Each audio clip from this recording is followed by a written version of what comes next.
Marta. I'm very pleased to be virtually in Beograd today because I think that the topic of the today's speech is very important for the digital humanities. And I chose a relatively new model of thinking about the digitality in humanities that comes originally from America, but has to be adapted to the European, to the European requirements, and it's the so-called 21st century skills model, the 4 C's. So you can see the title of my presentation today is Why the 4 C's Count, and the fifth is missing.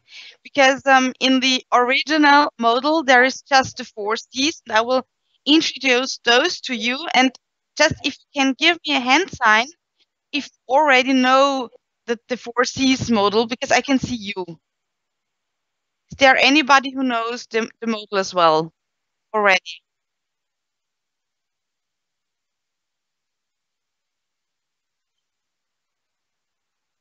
Okay. So, the 4 C's model is called 21st century skills model, and it describes skills that people need to have in the 21st century in order to, let's say, survive. Because in many fields, computers and robots are likely to take our places, and people are very afraid of that. So we have to look for competencies that help us to deal with the new situation. And the American Teacher Association has found 4 C's that will help us, 4 competencies that will help us to be distinguished from the digital artifacts resources. So the first one is collaboration. People in the 21st century need the capacity to work together. And now I think you will say to me, yeah, that's not really new, because it's a competence we need to have now as well, and we needed to have in the past as well. So collaboration in the 21st century does not only mean to sit together and to talk about a topic and to do the work together, but I think you know already that we can write papers together without each other. So me giving the talk to you today is only possible because of the new technologies, because I couldn't come to Serbia. So we could collaborate, and I was already told that, and so I have to look on my smartphone, that you can also ask questions, so we can in a way interact and collaborate as well over the distance. So collaboration is one of these skills, and it does not only mean that we work together, but that we know the rules of working together in different areas, in the virtual area and in the real area as well. And it means that we find solutions together to problems that might appear. So it's not only that we think about problems that are already here, but to find solutions to, yeah, to problems that will come. And collaboration aspect is one that comes together with the second one, because we also have to have the capacity to communicate. I think you know that when we use digital media, there is a different way of communicating. I don't know if I think Viber is more important in Serbia than in Austria. Communicate in Austria, it's WhatsApp. So everybody is as well in the university context is talking about WhatsApp, and we use it to work together, to collaborate, to communicate. We also use other tools like Skype or, for example, Zoom and Adobe Connect. There are so many tools. But if we want to have just a quick conversation, often we often use WhatsApp. And when we use the written way of communication, because we do not use the telephone just to call somebody, but we rather write messages. Our students as well, they do not write messages, but they use the voice recording function of their smartphones, and send voice messages to each other. So communication in the virtual room is changing. It's constantly changing. And in my field, in the Romance languages, I have to show my students how to communicate orally and in the written way.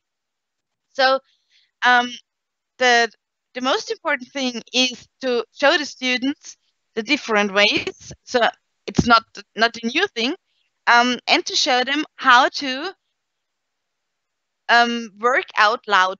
Work out loud is one of the key words, um, to not only communicate with the team or with the peer group, but also to communicate with future work companies, or just to show the people what we are doing. So one of the challenges of the 21st century is to have not only our real personality, but also the virtual personality. So we have to show the students how to use social media, and for us as researchers as well, can use res, um, social media tools like, for example, ResearchGate or academia, to work out loud, so to show others what we are doing, and to start collaboration by communicating our research interests, and so we can form multinational, international groups of working. So the digital aspect of the 21st century allows us to not only work in teams all over the world, but also to communicate what we are doing. So I don't know I don't know the policy in Serbia, but there is many people in Austria and in Germany who use Twitter and who use Facebook just to show what they are doing. And they have kind of a social media marketing to show others their research, and research results, their research ideas, and to form new groups of co-working. So we have also in these new fields, we have to be creative. We have to find new ways of talking to others, of showing what to do and how to do it. We have to have new ideas on how to create settings that will fit to our needs, and we have new possibilities to show people what we are doing. So there is digital methods, there's digital publications, there's digital, and you can form almost every phrase using digital and noun. So we have the digital humanities, for example. Um, and the creativity aspect is not that we have to be creative in a sense we are artists. Yes, we are artists in the digital humanities, because we use words to form digital resources, to create artifacts. Just yeah, but it's not that we build a we paint a painting, or whatever. But the creative point is that we have to be visionary. We have to see the future. We have to teach our students how to survive in a world that we do not know. We have to find new ways of publicating. So in Austria and in Germany as well, that humanities have a slightly, I wouldn't say a large problem, but they have a problem because um, digitalization is not really their point. They are very skeptical. They fear the digital aspect, and in Austria, that's really, I think, a particular point of Austria. We have a very, very, very strict copyright. So creating digital artifacts is really difficult for us because there is a kind of a different copyright for the digital virtual area and for the real analog area. So we have to be very not timid, but we have to do small steps just to come to the virtual area. And there is things to do that the digitalization is not really the daily business in our field. So we are trying now to find new concepts on how to publicate and how to communicate our research interests and results. So there is a large point to come to open access publications in Austria and to create open educational resources for the teaching, not only for future teachers, but in all fields. And people are very, very skeptical, and they do not really know how to take these first steps into the digitalization, because they fear they will do something that is wrong, and they could just to destroy the internet. That's one of these points, and we have to in the teaching file and in the coaching file where I work mainly. We have to find creative ways as well, how to show them that there is many possibilities using digital media in a very sensible way and in a very straight way, so that there is not we use the digital media just because it's digital, but it has a sense. And in Austria we have a word for that, and I will tell you the German word. It's Mehrwert. It's the surplus of using digital media. And when we use digital media at the university, we have to tell others what the surplus of it. Instead, when we use normal analog media, we do not have to tell them. So um, that we are at the moment. We have to tell people, and we have to explain to people why we use it, and they are slightly coming to a point where they try to accept that there is new ways to go. And this creativity point is really um, one thing that will help us. That's a human capacity, a human quality, because robots are, at least at the moment, not creative. Artificial intelligence might be, we will see, but robots are working when A then B. So we have this point mm, as a human outstanding quality.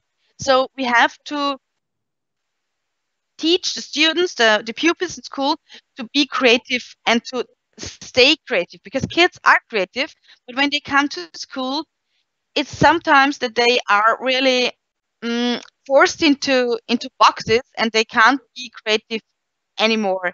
So just to give you an example, I'm teacher for French and Italian, and when I came to school for the first time as a teacher, I was told that it was highly important just to train the students to use the grammar properly, and that it's not that important that they are able to talk, but it's highly important that they are able to form phrases that are grammatically correct. Um, and in that case, it was just we gave them some, and they had to answer questions. They formed, they have an example. There was no creativity, and students were like, time, and we actually we cannot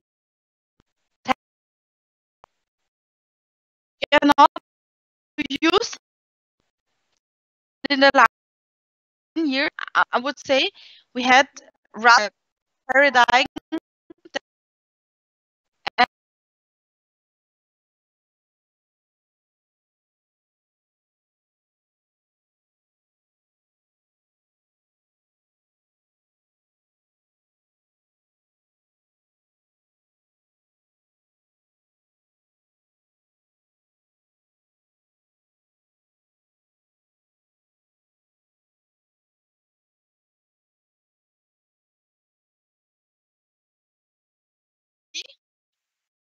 from the American Teacher Association is the critical thinking aspect.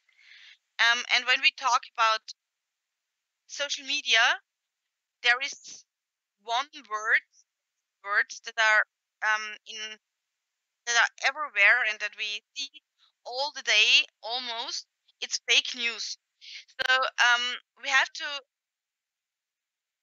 in the digital era we have to be very sensitive on how to read messages, on how to read newspaper articles. The critical thinking point has always been important. So when we teach our students to write papers, when we write papers, we have to find sources and resources. We have to think critically how to use them, if they are proper or not. So we are used to that, but in the 21st century, with all the media and the news that come from social media, we have to have our own filters.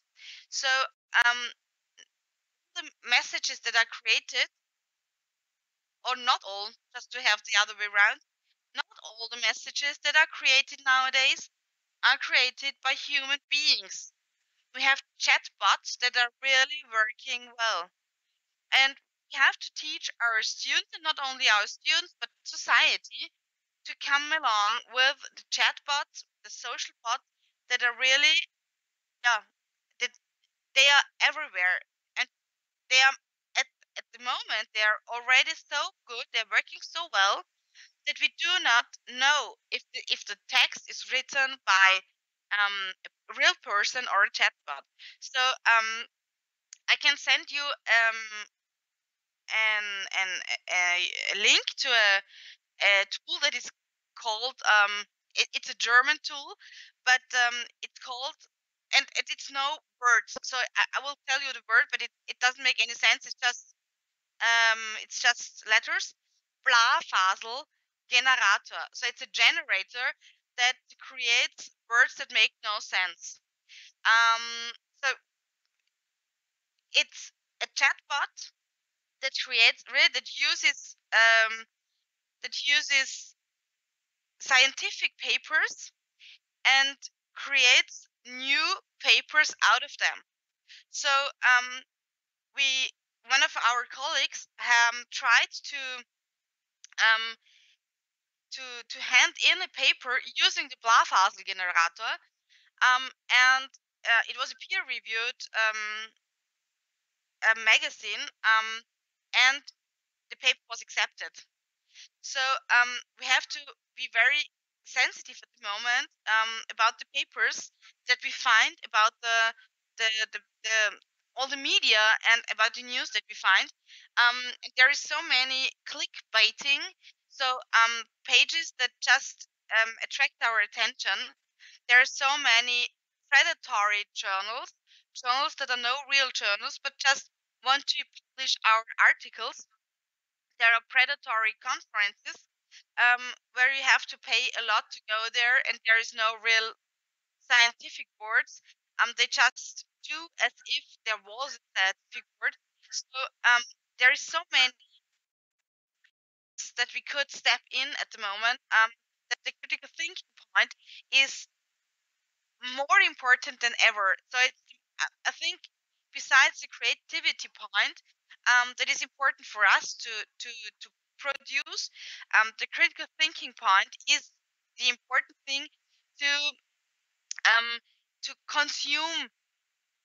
artifacts and resources. And when we think of, there is so many information on net. There is so many information that is produced. We are all, I don't know who of you is blogging, for example, or who is having a journal, an online journal that he or she is creating.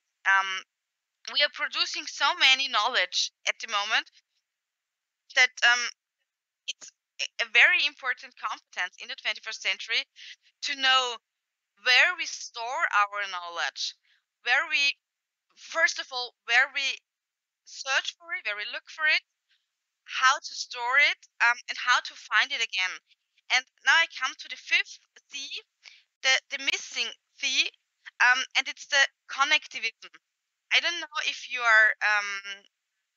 have already heard about George Siemens and the connectivism.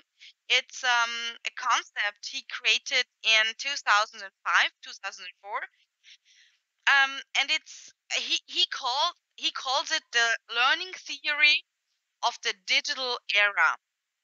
Um, and it's not sure if it's really a learning theory, but it's a concept on how to deal with the requirements and the framework in the 21st century. So connectivism means that we we cannot know everything in the 21st century because there is so many knowledge, good one and bad one.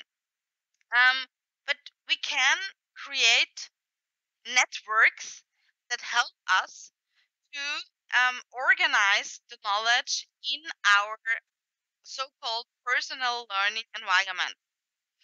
It means, for example, mm, if I'm if I'm hungry and I'm not sure if you are hungry now, but if I'm hungry and I do not know what to cook, I would probably use a book, a cookbook, and just look up some of the recipes. I can also use Google, and I can say, okay, I want to cook something with vegetables. Or so.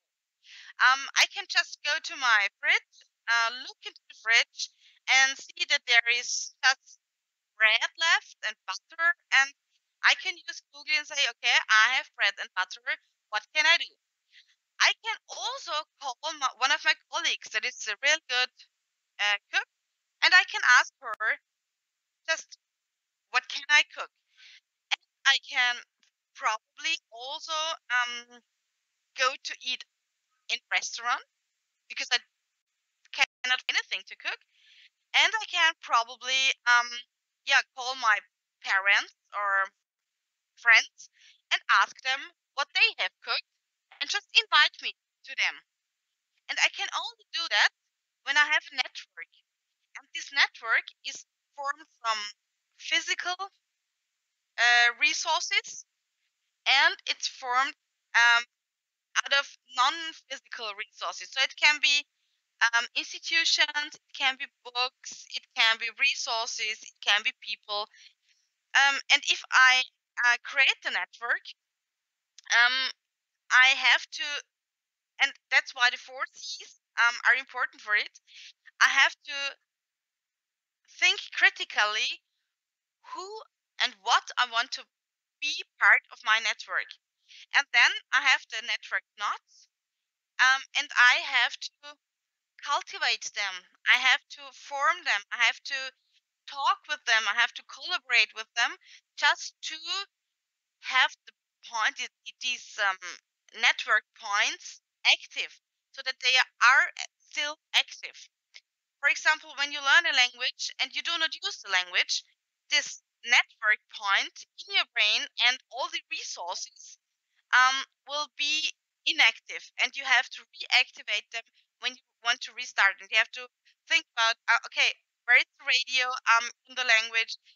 Which films can I watch?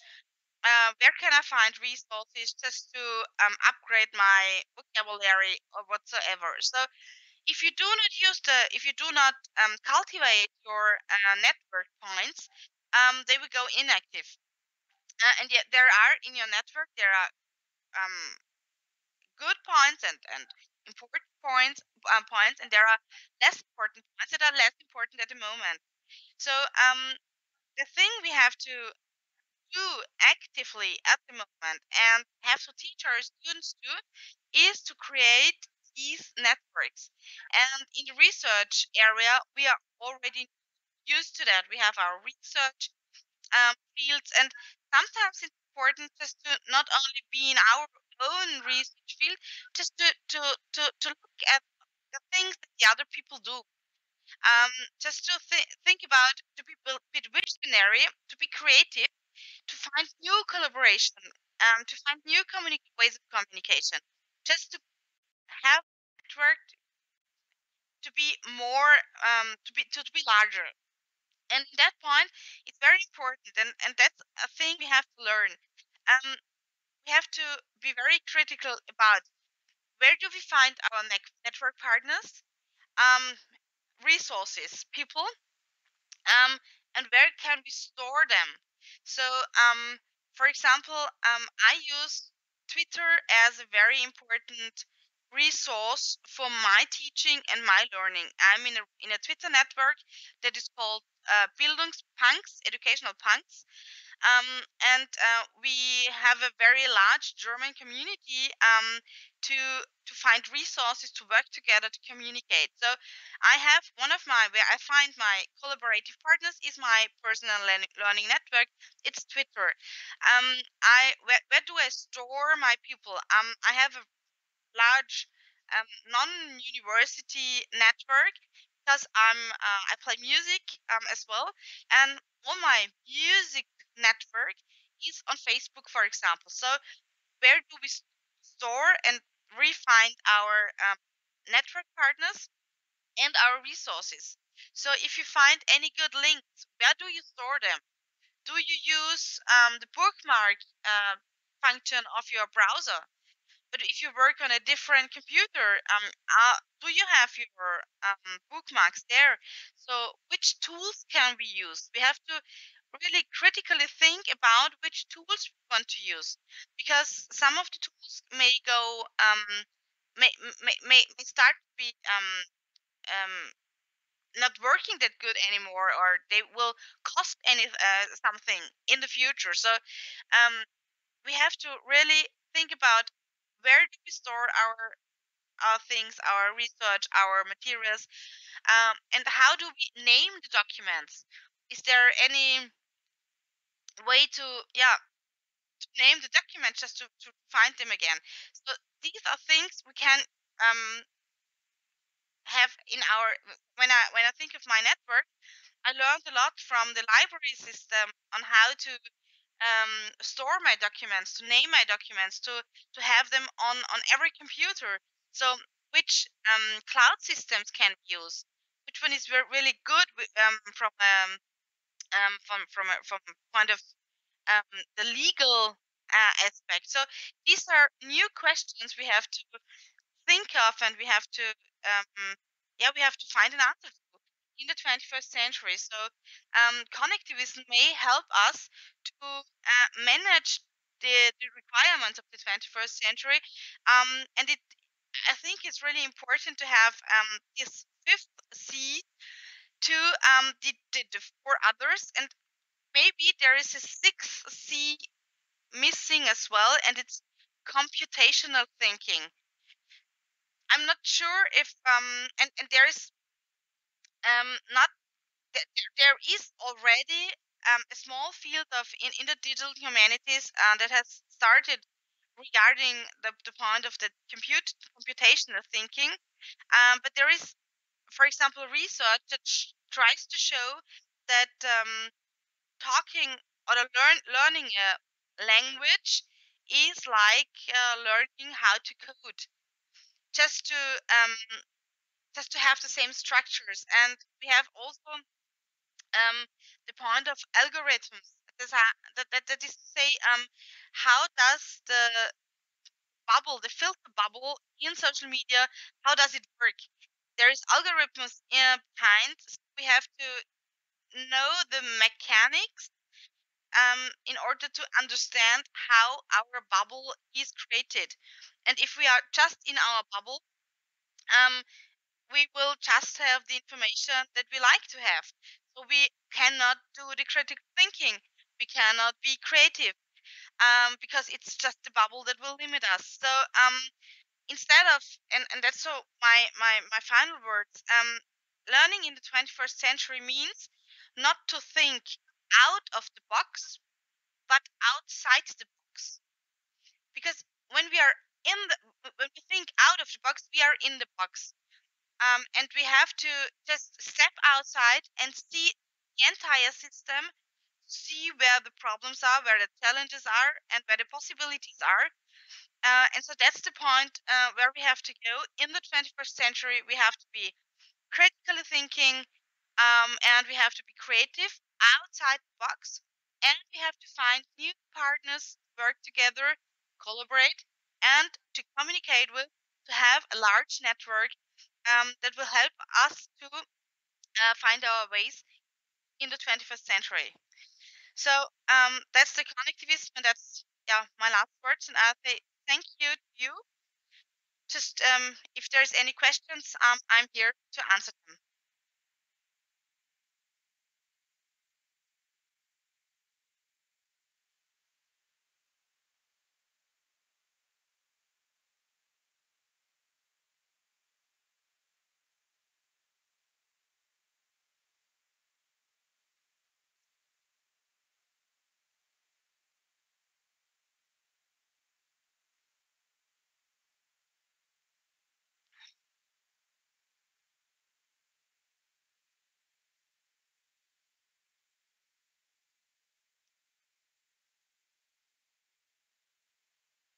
Yes, I do.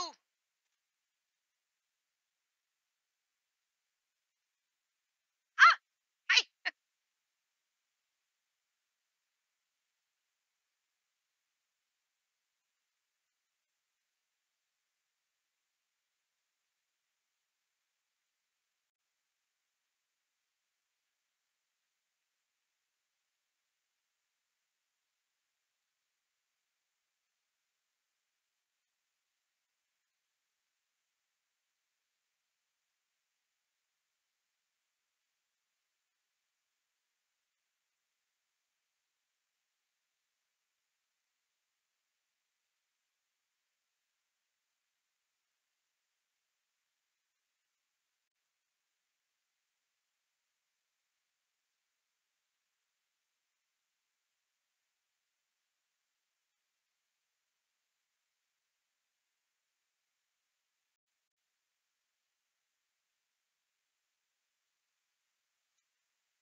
Thank you so much. I just wanted to add, it's not a new one and not a new idea, because when we think of Niklas Luhmann, he has already told us about the system and the system theory.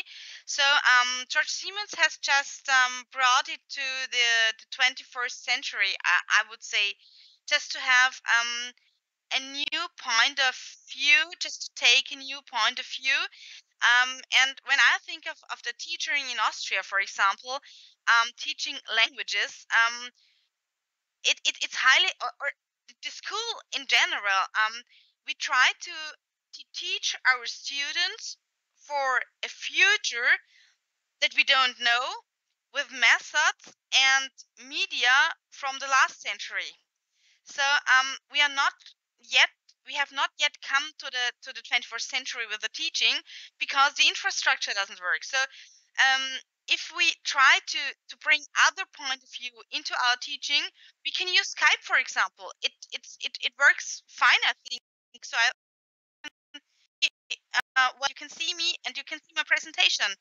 So there is many possibilities, but we have to dare to do it, and that's the point. We have to dare to do new thing. We have to be creative, and we have just to do the first step. I would say.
Thank you.